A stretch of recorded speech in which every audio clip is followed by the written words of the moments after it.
My name's Shannon Fitzpatrick, and I'm the communications lead for the California Disability Employee Resource Group. I'm also a healthcare partner development manager here at Microsoft.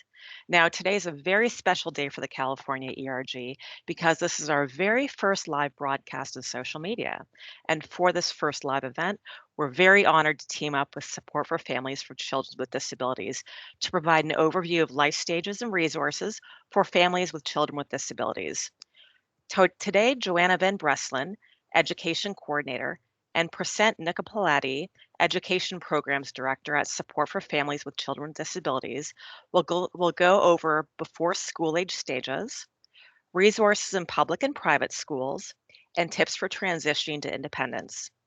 If you have any questions, please post them in the chat window, and we'll try to get to as many questions as possible in the Q&A period.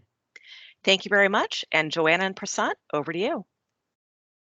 Great. Thank you so much, Shannon, for introducing us. And thank you to Microsoft for having us today as guests. As many of you know, May is Mental Health Awareness Month, and mental health is one of many disabilities that are a part of life for the families that we work with, the children that we work with and support. And so I am here today with my colleague, Joanna Van Breslin, and we have I would say a presentation, but we invite you to be in conversation with us called Mapping Your Child's Journey. And so we are going to be talking a little bit about kind of like the life journey for our young people who have disabilities, and not just for them, but the families that support them. So before we start doing that, Joanna, can you maybe help everyone know a little bit more about Support for Families? If you could do a brief overview.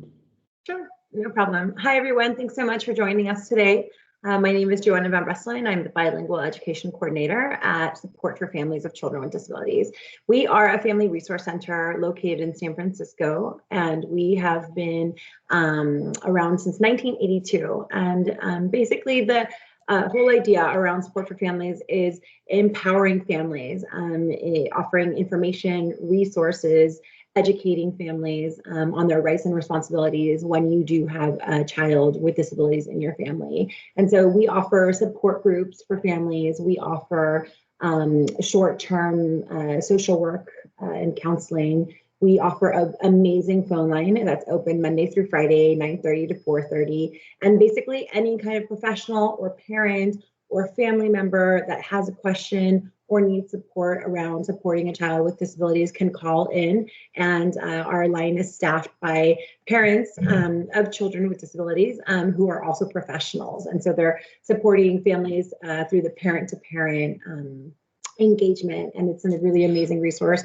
We also have a library on site. We have an amazing website at supportforfamilies.org. And we offer a newsletter every quarter, and that we send out either by mail, snail mail, or email. And so on our website, everyone can join that email list if they're interested. We also offer workshops and clinics.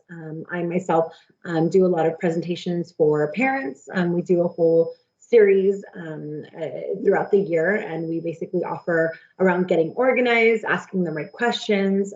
I also offer IEP clinics along with my partner, Christine, and we basically give all of the basics, the timelines, things like that. And then we have an amazing program called the Parent Mentor Program, and that's where we match trained parent mentors with families who are just kind of joining this journey and beginning their journey. And so those are parents that volunteer their time, get trained over 8 months over special education and advocacy, and then they support families in our community. So we really are really well-rounded. We try to support all families, that have any challenges, including mental health, healthcare needs, and special needs. And we also do, when we are outside this pandemic, we offer events such as ice skating parties and Halloween parties so that families feel less isolated and included into community.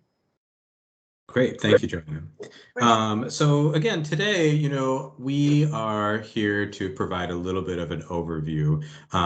Both Joanna and I are parents of children with disabilities. I have a 18-year-old who is just finishing high school. Joanna's daughter is 12, entering her tweens, an exciting time, no doubt, for everybody. So we are here, like I said, to present a little bit of an overview.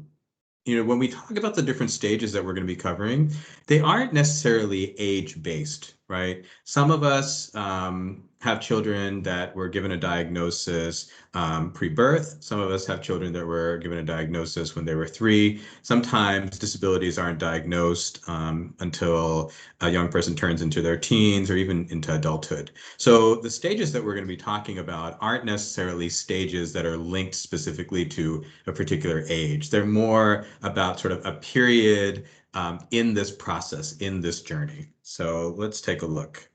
So the first stage that we wanted to focus on is the figuring out stage. And like I said, that figuring out stage where you have a hunch that something may be different for your child, that is a stage that happens at different points in different people's lives. And Joanna, I'm wondering if you could tell us just a little bit about when that figuring out stage was for you and just your experience during that time. Sure. So for me, the figuring out stage actually happened very early on. I was 8 months pregnant with my first child 13 years ago. And I had a really healthy pregnancy. There was no issues or complications. And then something happened internally, and I felt like she shifted. So I called the doctor. They brought me in for an ultrasound, and they detected a disability, a medical condition called hydrocephalus. And so that happened in the very last month of my pregnancy. And so that was really scary because unfortunately what they saw or what they thought she had, they thought would be completely not viable for a life, and so they considered having me terminate the pregnancy at 8 months. And so that was really scary and that was really hard, but she was very active in there. And so I really, with this first point, trusting your hunch, I really felt like, she was more active and she was more viable than they had thought. And so I went ahead with the pregnancy. I had only 1 month left. And on February 18, 2009, this giant 11-pound, 23-inch child came out of me screaming and kicking. And that began my journey in figuring out what to do with her, understanding her diagnosis, figuring out resources and understanding her special needs, because I'd never even heard of hydrocephalus. And so this is just something that I was on the phone with my cousin while I was in the hospital, asking her to Google what hydrocephalus meant, because I had no idea. And so it was really kind of starting a journey from scratch. All of the parent books went out the window. None of the what to expect when you're expecting actually happened in my case. And so really once she was born, and I was really, really happy that I went with my instinct and my gut in having her. And we began our journey of therapies and medical appointments and brain surgeries and eye surgeries and a whole host of diagnoses that she was given when she came out. Thanks, Joanna. And I think that highlights a big part of the world of disabilities is that disabilities are so varied. Sometimes we're talking about children who we consider to be medically fragile. Sometimes we're talking about children who might have a disability, cognitive disability, a physical disability. It really runs the gamut. And so as far as myself, as I mentioned, I have a son who is 18 years old. He came to us at 18 months through adoption, and around age 3, we started to notice, be aware that something was different for him, that he was really struggling with self-regulation in school that seemed to be beyond kind of just that general rambunctiousness that, a 3-year-old might have. His teachers also had a hunch. We really are appreciative that they flagged us as well. And so we went through a number of diagnoses to see to see what was going on. And so my son, who's 18 now, was diagnosed with ADHD. He was diagnosed with sensory integration disorder. He was diagnosed with executive function challenges, and as well as social cue challenges. And I would say that for his age, as is the case for many of our kids, he is 18, but he's probably a little bit younger developmentally, emotionally than 18. I would probably put his development at closer to 15. And so obviously that creates a lot of complications, right? You have this child, in my case, my son is over 6 feet tall, presenting almost like a 20-year-old, but actually in other ways presenting as if he's 15. So we had to learn what these special needs were. We had to learn what ADHD meant. We had to learn what sensory integration disorder was, executive function challenges, all of these things, and then try to develop a plan of support for him in life and in school. And I think this question was really a question that came up. What do you do when you know that you're on a different path than other parents? And Joanna, I'm wondering what that was like for you. Was that a feeling that you had at the very beginning, or is that something that you started to feel as time went on about being on a different path? No, I did. I definitely started feeling it right when she was born, because you know what, we stayed in the NICU in the hospital for the first month of her life, and when I brought her home is when I started connecting again with, my community, and there were other, friends that were in that kind of same stage of having their first baby and all of the excitement that comes with it. But all of their experiences were completely different than what I was experiencing. I was experiencing a lot of fear, a lot of guilt, a lot of sadness around like what's going to be, the trajectory of my daughter's life. She was, not developing the same way. I was told that she was blind, that she had cerebral palsy, that she'd probably never walk or talk, and that she most likely would have epilepsy. She had had a stroke in utero, and that's what caused all of the medical conditions.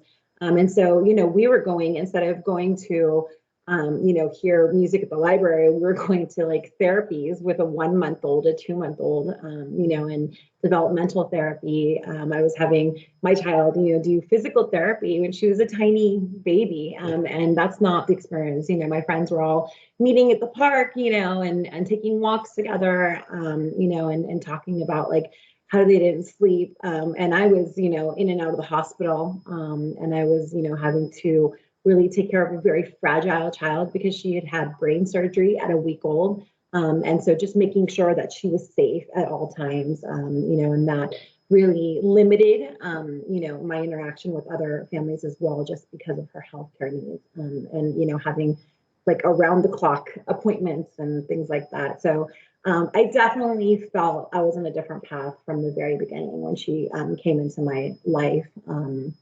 And it was very isolating, and we'll talk about that in a little bit, but it, it made me sad because I had all of these dreams of, I'm going to have all these play dates with my friends and their new babies. And unfortunately that just wasn't the case for us.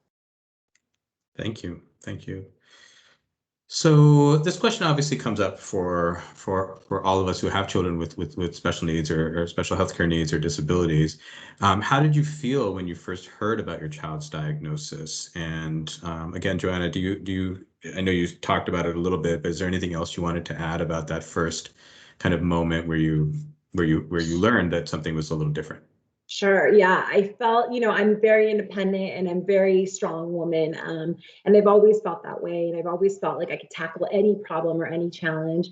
But with this, I felt very helpless because I couldn't change what had happened to my daughter. Unfortunately, it was an accident that happened in utero. There was nothing I could have done. We took all kinds of tests, and the way that the doctors made it seem it was just a freak accident. She just wrapped her umbilical cord around her neck and had a stroke. And so I felt really helpless. Like I really wanted to just like take away any pain that she might be feeling, or any, issues that might come up for her. And that was really hard, to not have any control at all about what was happening in her day-to-day life, except, just loving her. But that was a really, really difficult thing for someone who is very proactive, who really, takes hold of everything in my life and really makes it happen. Where the one piece that, was the most important piece for me was being a parent. I had no control over in a lot of ways. I didn't have control of like when the seizures would start, or if her shunt that was put in her brain when she was a week old would function or not function, if it would break. None of those things I had control over, and that was really scary for me. And I felt very helpless. Thank you for sharing that. And I think for many of us, those that first time you hear the diagnosis, or as you're getting resources, as you're feeling like you're on this journey by yourself, it can be overwhelming. And I think one of our goals in having this presentation today is that for many of us who have children with special needs, sometimes it feels like we are just trying to manage getting through the day. Right. So this notion of like planning ahead, sometimes planning ahead feels really scary, right? Because on the one hand, you can be like, well, what if my child has this success? What if my child has that success? But on the other hand, it can also be like, oh no, what if this happens to my child? What if this happens to my child? What's going to happen to them when they're older? You can do a lot of what we call future tripping, right? So we want to talk about this because I think one of the things that we find in working with families is that sometimes we're so focused on today that sometimes we don't set in place things that can help us as the journey continues, because your child will grow, right? Your child doesn't stay the same age, and knowing kind of what is ahead, it's helpful to know these things because then you can put those things in place. So we're going to move from this first stage of initial kind of like finding out diagnosis, and we're going to talk a little bit about that next stage that you deal with as a parent. And remember, these are not necessarily linked to a specific age. It's more kind of whenever you are ready to move from that initial phase into this phase that we're going to talk about of inclusion, that's when this will take place. So Joanna, do you want to start us off in thinking about inclusion? Sure. Yes. So inclusion, looks so different for every family, really depending on, your culture, your background, the way that you feel about the diagnosis or the disability, how your child is, health wise. I mean, there's so many aspects of this. But overall, what inclusion means is basically having all doors open, just as they are for typical families, for families that aren't going through these same challenges. And so feeling not isolated, feeling welcome at parks and libraries, feeling that there is a space for me and my child, even though they might look different or they might act different, or they might have more challenges than other children. And so I think it's really important for families to feel like there is a place for them and that they are welcome. And that's what I love about Support for Families. The agency has always had its doors open for all families. And that is what inclusion should look like. All families should get connected. They should have resources and figure out, how to make community. And I think for me that was really important, especially, having a completely different birth experience than all of the people around me or anyone I knew that had children. I was the only one having a child with a disability, and that felt very isolating. Definitely. And so we put a few of the things that come to mind when we're thinking about this stage of getting connected. You move from that stage of finding out, you then move to that stage of finding resources. And some of those resources are in your community. Some of those resources are in organizations. And a lot of those resources are going to be at schools. And I know that for myself, that has always been probably the biggest stress in my life in terms of supporting my son, is that school is where he spends most of his time, right? And sometimes, part of his challenges is that he's not always able to easily communicate what that experience is like. And so trying to find a place where he is safe and is able to thrive has been a big part of that journey for us. And we put on here public versus private schools, because we know in the Bay Area in particular, many families avail themselves to private schools, right? And particularly when you have a child who is different, right? That inclination is probably there. Oh, he would never survive in a regular public school classroom. There's too many kids. There's not enough individual attention, so on and so forth. And, you know, for us, that was the case as well. And I had gone to a private high school myself and had taught in private high schools as well. So I felt like I had a lot of experience in private high schools. And I really felt like maybe it was out of fear, right? That fear that like, oh, if we send him to public school, it's not going to be the right match. We started our son in private school. And what we found is that after 3 years, he was counseled out of that school. He was asked to leave. And as you can imagine, when your child is 8 years old, that is just incredibly devastating, right? But what it did is, I mean, I'm a big believer in like crisis equals opportunity. One door closes, another opens. What it did was it reintroduced us to public schools. It might not have been the reintroduction we wanted, but what we found is that public schools, in many ways, offer much more in the way of supports for children with special needs. And I don't think people realize that. So I really want to emphasize that. You know, private schools are a good match for the children that they are a good match for. But private schools also have the opportunity to say, you know, your child is not a match for what we're doing. And public schools, to their credit, you know, partly it's because they're legally bound, partly it's because they have some excellent professionals who are committed to special education. Public schools will work with your child. They aren't going to say, generally speaking, obviously there are circumstances that don't fit this, but they are not going to give up on your child as much and as quickly. And I think that a lot of times families don't realize that. So during this time of getting connected, we really want people to explore resources, right? So there are a lot of school-based supports. And Joanna, I know that you and your family use a lot of school-based supports. I'm wondering if what your thoughts are about public education and supporting your daughter. Sure, yeah. So, you know, I had always considered public, although I was also a private school student from kindergarten all the way through 12th grade.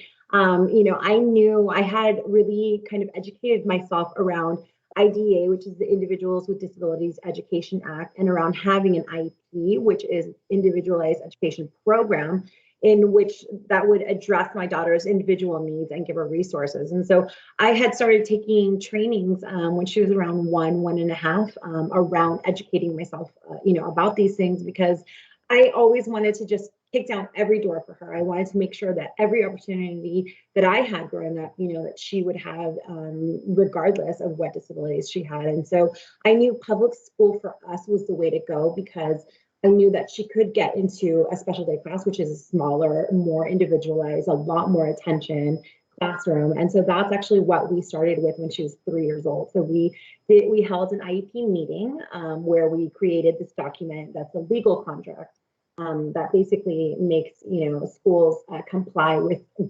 offering resources and services for children with disabilities. And so we held that meeting, and then she got placed in a special day class. It was called a severe to moderate to severe special day class. And basically what that meant was that there was a high number of adults to children. And so she was, you know, one of 10 children in a classroom with 5 adults. That was completely giving her all of the resources and support and services that she needed to thrive. And so she walked in there. Well, she didn't necessarily walk. She dragged herself in there somewhat because she wasn't 100% walking by 3. And by the time she left at 5, she was ready for general education. She was ready to go into inclusion and get mainstreamed. And so we advocated for her to go into a mainstream kindergarten with typical kids that didn't have any disabilities. And she was granted a one-to-one paraprofessional that supported her in the classroom. And so I really believe in public school, especially when, you know, a child can get an IEP.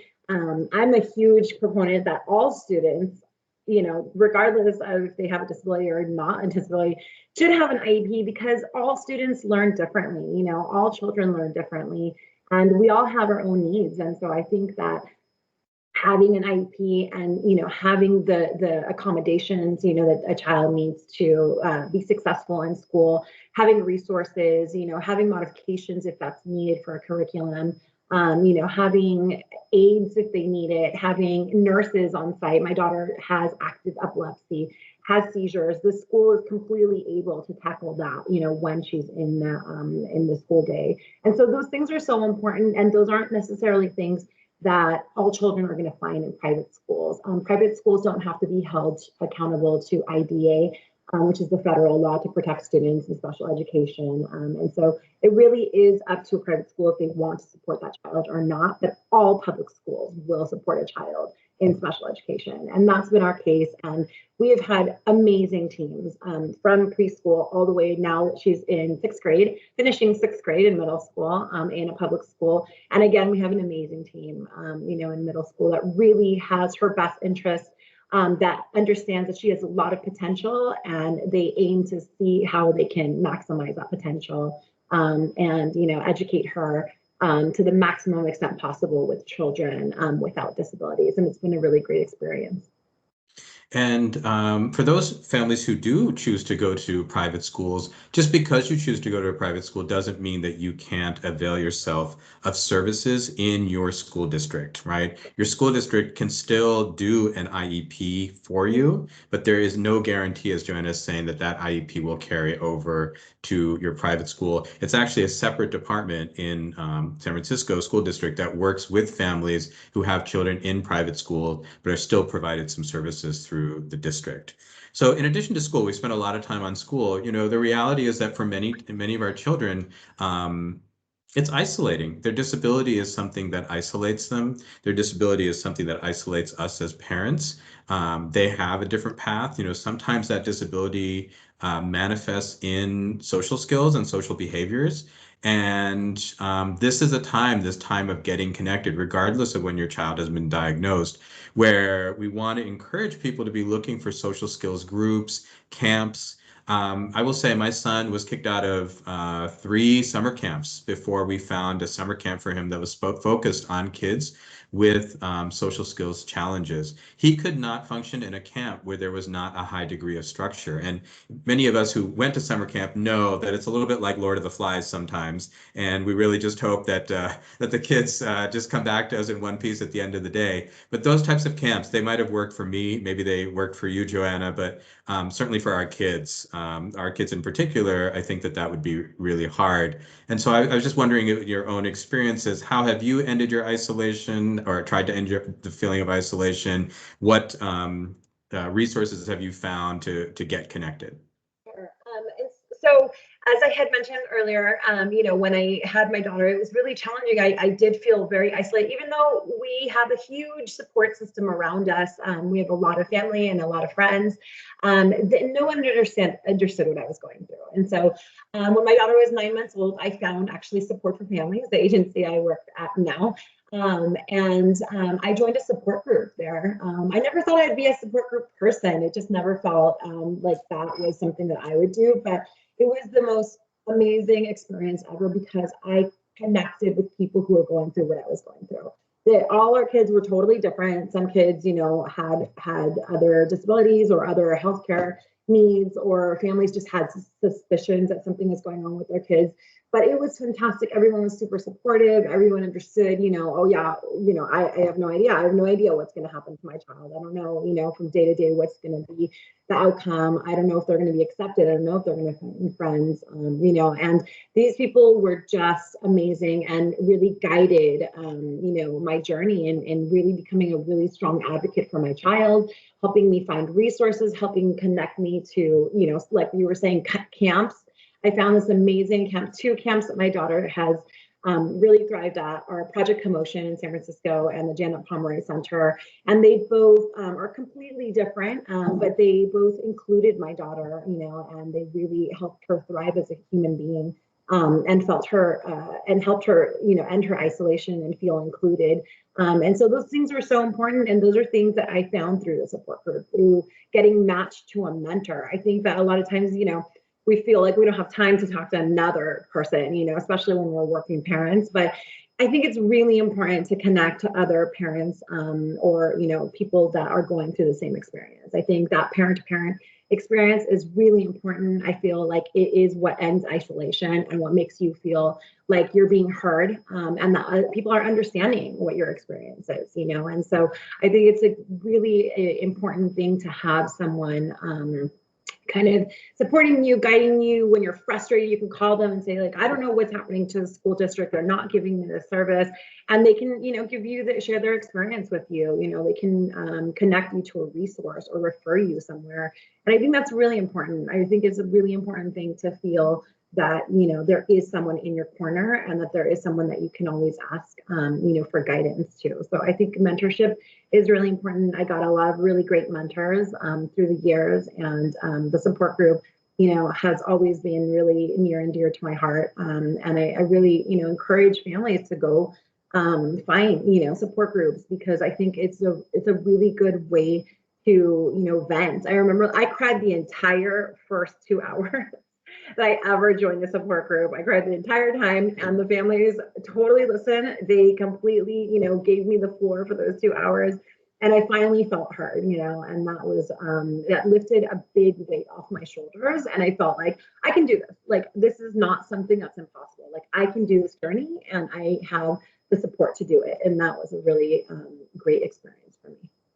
Thanks, Joanna. And a lot of the things we're talking about, like camps, you may think to yourself, oh gosh, I don't know that I can afford that. But, there are options through like the park district in your community, so on and so forth. And in many cases, those programs do work with what are called inclusion programs to figure out ways to make sure that they're inclusive environments for your child. So maybe you have a little one right now, but just know that they're not going to miss out on all of those things that that you're used to thinking about as they get older. So this is, I think, a really big question, Joanna, and I certainly have some thoughts as a child, as my child is 18 years old. But I'm kind of curious. Your daughter is 12.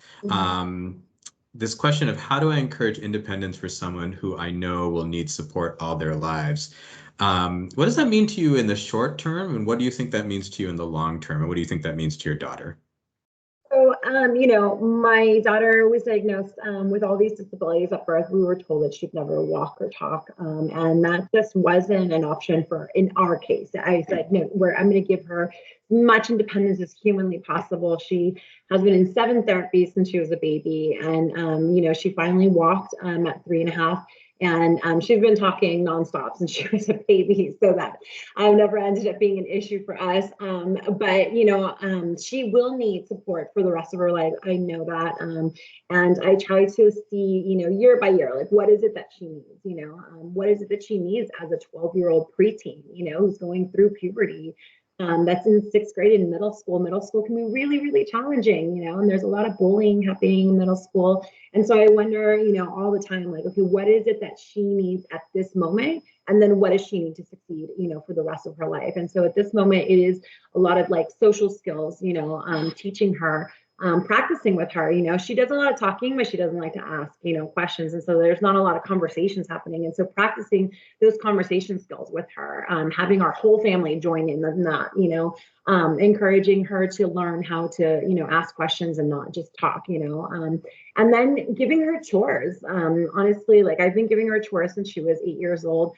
I think that's really important, and you have to just assess your child wherever they are, and so my child has cerebral palsy. She's got something called hemiplegia, so the whole right side of her body is somewhat paralyzed. She is visually impaired, but that, doesn't stop her from doing things, right? And so I asked her to help set the table. That's something that I can set everything that she needs down, and then she can set the place setting. We bought some dishes that are unbreakable, and so we have her clean up after we, put, just all she needs to do is like take the plates and put them in the sink. I have taught her how to vacuum one-handed. I've taught her how to move the laundry from the washing machine into the dryer. All the things that are like daily living skills, the things that we all need to learn. All of us need to be able to, function, right? Like, if you need a snack, where can you find the snack? And opening things is really hard for her because she doesn't have a lot of good fine motor skills. But as long as she can like pull out the snack that she wants from the cupboard, I'll open it for her, but just trying to encourage as much independence as possible, making sure that she has the ability to be self-sufficient in as much in as many ways as she can. She can't do everything, but she can do some things. And so what are those things that they can do? What are the things that we can encourage them, for when they're adults, and for the rest of their lives? And so I always think about those things, and year by year, I reassess and see, okay, what is it that she needs to do now? What was I doing as a 12-year-old, and what is it that she could do that I was doing? And so those things are really important, and it's good, chores. I'm a big proponent of chores in any aspect, you know what I mean? Like even just putting your clothes in the hamper, but trying in any way to support them to be independent is really important. Thank you. Thank you. And I know that for my son who's 18, for us, he's at that age, right, where independence is an option for him, and living on his own potentially could be an option for him. I want to acknowledge that that's not an option for every family, but so he right now, actually yesterday, he was his first day on at his new job, which he got through the Department of Rehabilitation, which supports kids with IEPs or individual education programs in schools throughout California. They support them in terms of job readiness skills. And so yesterday was his first day at the job, and he's working at Safeway. And I was talking to him yesterday, and I asked him, well, how did it go? And I was really like ready for it to have just been like, oh, it was so boring, or like, oh, this, or oh, that, or like, oh, it was horrible, I would never do that. And he was so excited. He was just like, it was the most fun ever, is what he said. And like when he was 3, I don't know that I had a thought that we would be at that point, And so this stage of moving to independence, right? We talked about that initial stage of figuring something out, the second stage of finding resources.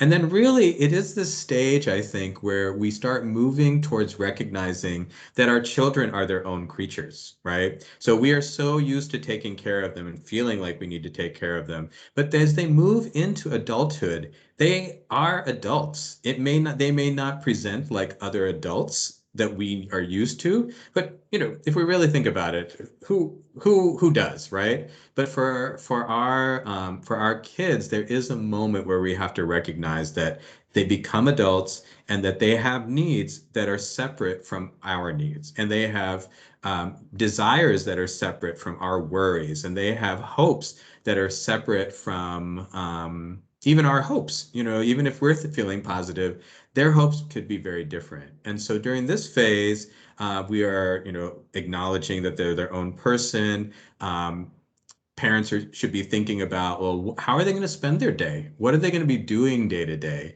There are lots of day programs that families can find out about. I worked at a day program until last year that focused on giving adults with disabilities the opportunity to make art all day, right? 5 days a week. And so that could be in their future. A job can be in their future. College can be in their future.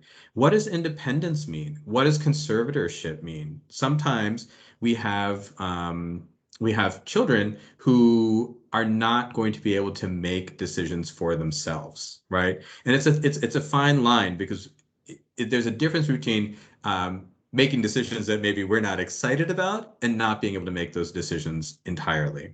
And so what do we put in place, like a conservatorship, where we can still continue to help guide them through making decisions? Obviously, this is very different from family to family. Understanding their benefits, the notion of, there is support for adults with disabilities towards independence, whether that's with SSI or SSD, different types of government supports. And then the last part, which I think is in some ways the most complicated and fraught for me as a parent, this notion of relationships and romance. We're used to thinking of our kids as maybe not capable of that. In some cases, maybe we think that based on their disability, that that's not a part of their lives. But the truth is, for most people, that notion of having a close, intimate relationship is something that people want, right? That's just from my experience with working with so many families over the years, also seeing that in my child, so on and so forth. And Joanna, so I'm wondering a little bit if you have a thought about which of these is maybe most on your mind, or which of these are you like most excited about, or maybe which one are you most nervous about? nervous about all of them. I have to admit. I do always think about conservatorship, and her dad and I have spoken a lot about it. So conservatorship limits some, some rights, right? And so we want to make sure that she's as independent and self-sufficient as possible. We want to make sure that she feels empowered about her own life. But there are some things, like finances that we're a little bit nervous about. And so, we keep, coming back to, okay, once she's around 16, we're going to have to start really looking into conservatorship. And, it just goes so fast, that it's really important to think about these things early on, just so that you have them on your mind, in case, right? I don't know if she's 18 and she's totally independent and she is, is capable of taking care of herself. And of course, I'm not going to conserve her, but if she does need that extra support, and if I do feel like she might be in a situation where she's at risk of someone taking advantage of her, then, conservatorship is something that's really important, for parents to consider. And then relationships, romance. We had a long talk yesterday because in 6th grade, apparently they start sex education. And that is going to be something that she participates in next week. And so thinking like, is she even interested in romance? Is that something that she even thinks about? And so we had a long conversation, and I don't think she 100% understands romance. She does like other people, and she does want to have relationships. And so, I told her, when you're older, if you feel like it, this is something that we have to, talk about it. I'm here to answer your questions, and talking about consent and things like that. But that makes me so nervous, and it makes her dad even more nervous. Thinking of his little girl, in a relationship. But, we try to face that will, maybe be her reality one day. She did have a friend in a camp that she was really connected to who was, a boy. And we didn't know if it was just a friendship or it was just, they just liked music, or what was going on, but I want her to have as many opportunities of a typical life, as I get, or her little sister, who's 2 gets, who is typical. I want her to be able to be loved and cared for. And so, in a way, I'm excited about it, but I'm also extremely nervous about that piece of adulthood. Thank you, Joanna. And just, I know that that's probably something that many people are thinking about. I certainly, again, when my child was first diagnosed at 3, was not thinking about, like relationships and romance and, like how kids communicate today about those types of things, so on and so forth. But I did want to mention that next month, June 12th, we will be holding a question and answer session with somebody who does a lot of work around healthy relationships and healthy conversations around sexuality with young people with disabilities. So that will be up on our calendar probably next week, and you are welcome to come. All of our programming is free. We also have free Spanish and Cantonese interpretation, so we hope that you'll join us for that. So we are starting to wind down our formal presentation, and we had a couple of questions that come up. It's hard for me to speak to my family about my child's disability. Any advice? Because, this is something that does come up on this journey, right? This journey where you're finding out, where you're finding resources, where you're moving to adulthood. Lots of people have lots of opinions, and who has more opinions than your family, right?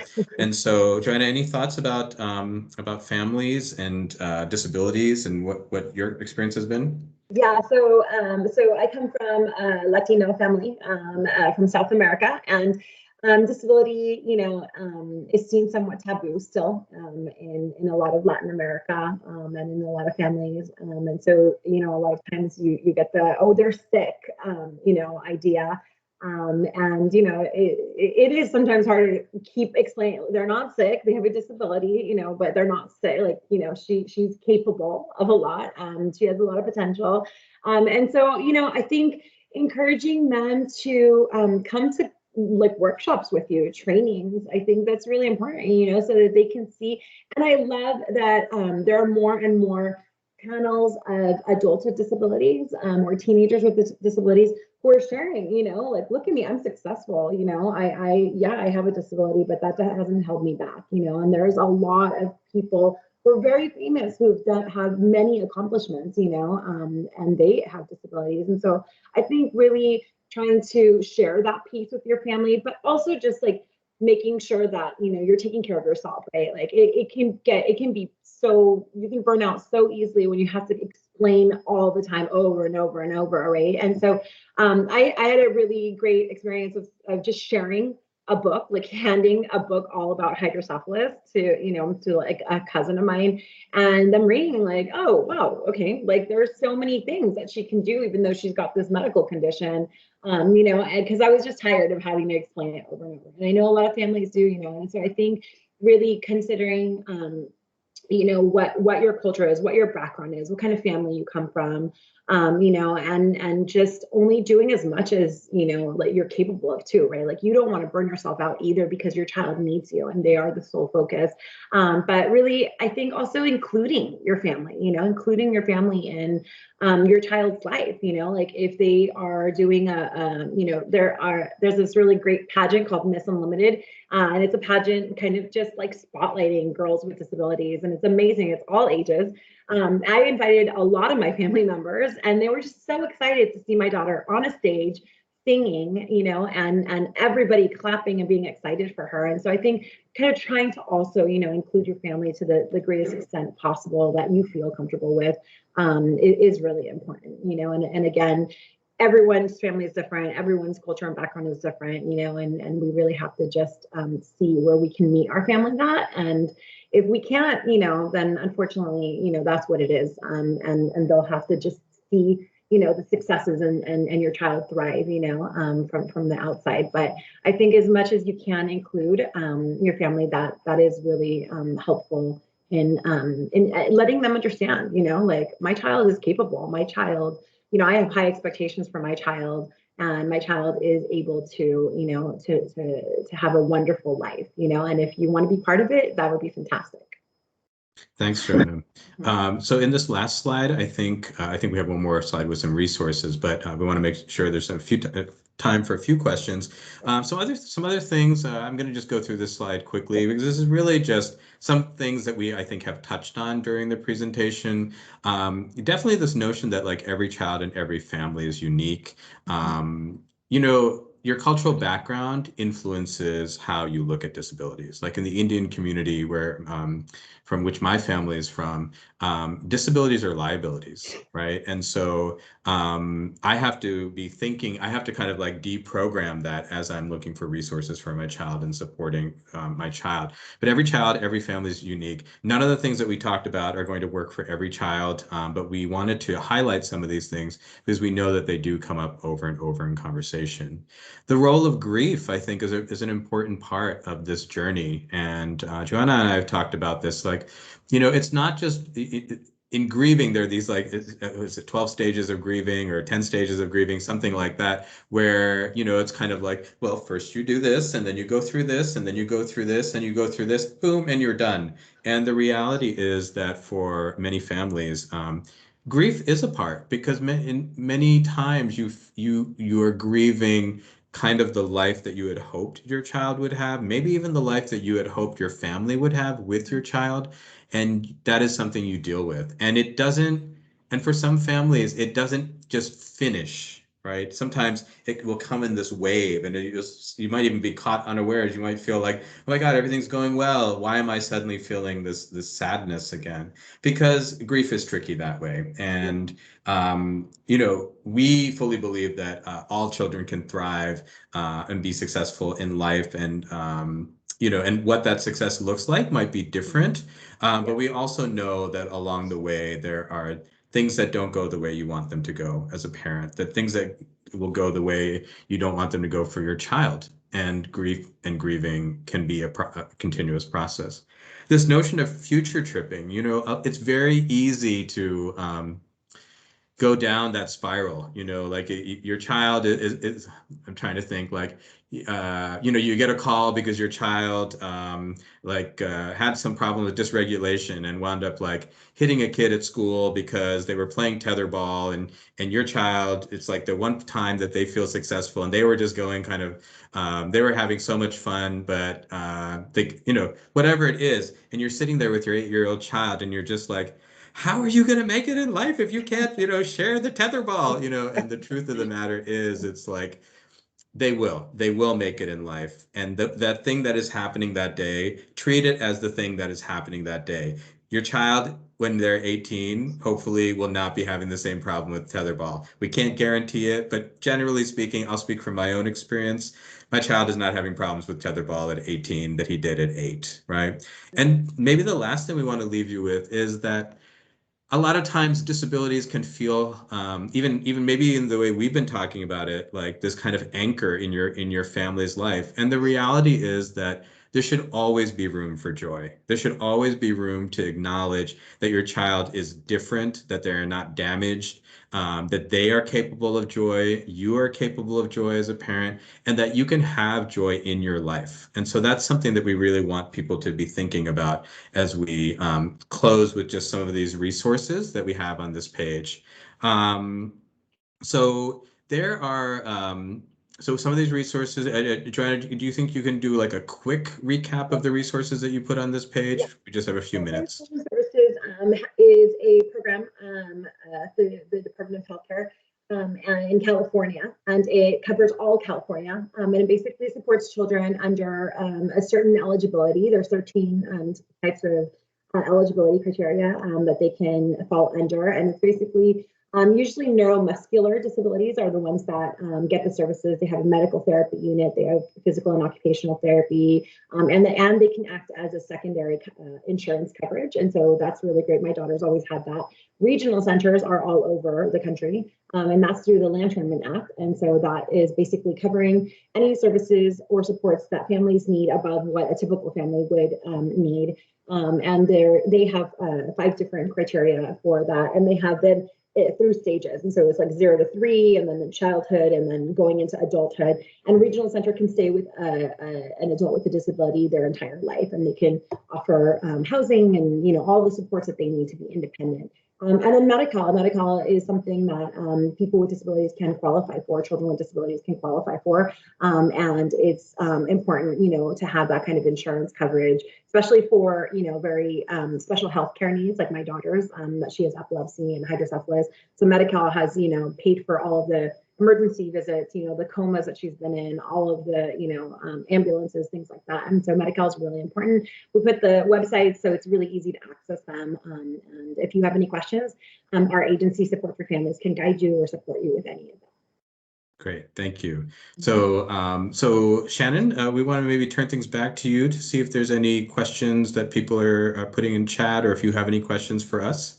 Great, thank you. And before we go into questions, I just want to say thank you so much, Joanna and Brissant. Being a new mom myself, I found all this very informative. Since we have a couple minutes left, we'll take one question from the audience. So one question we have is, what are some key questions that a parent should be asking their child's school to ensure they're getting adequate support? Joanna, do you want to take that one? Sure. Yeah. So key questions is making sure that the child has goals, achievable and attainable goals, with good timelines in their IEPs. That's really important for kids to have, somewhere to go, right? Like, and so that they're measurable. And so that's really important. Asking, what accommodations can my child get in school? So accommodations are different from modifications. Accommodations are things that usually don't cost a lot of money, that are easily done, that doesn't modify the curriculum for a child. And so asking, can my child who's visually impaired sit closer to the whiteboard, in the cafeteria, so that they can be included, and they have a physical disability? Can they, either pull their wheelchair or get a special chair to be, like pushed up to the cafeteria table so that they can sit with their friends? Things like that are really important. What opens up access to education for my child? What is a way that they can succeed, with their challenges or their extra needs? So these are all questions that are really important to ask the school, so that a child can thrive and access their education. Great. Thank you so much, Joanna. That was fantastic. Well, thank you everybody for joining today. I hope you found this session as informative as I have. Just wanted to leave everybody in the audience with a couple resources from Microsoft as well. If anybody's looking for some information on Microsoft benefits regarding inclusion, you can look at careers.microsoft.com/US/EN US benefits. And also, if you want to do a search for looking for Microsoft's inclusion resources, you could do a search on accessibility, workplace disability inclusion resources at Microsoft. Thank you so much, everybody, and thank you again for joining. Thank you guys so much. Have a great day. Thank you so much.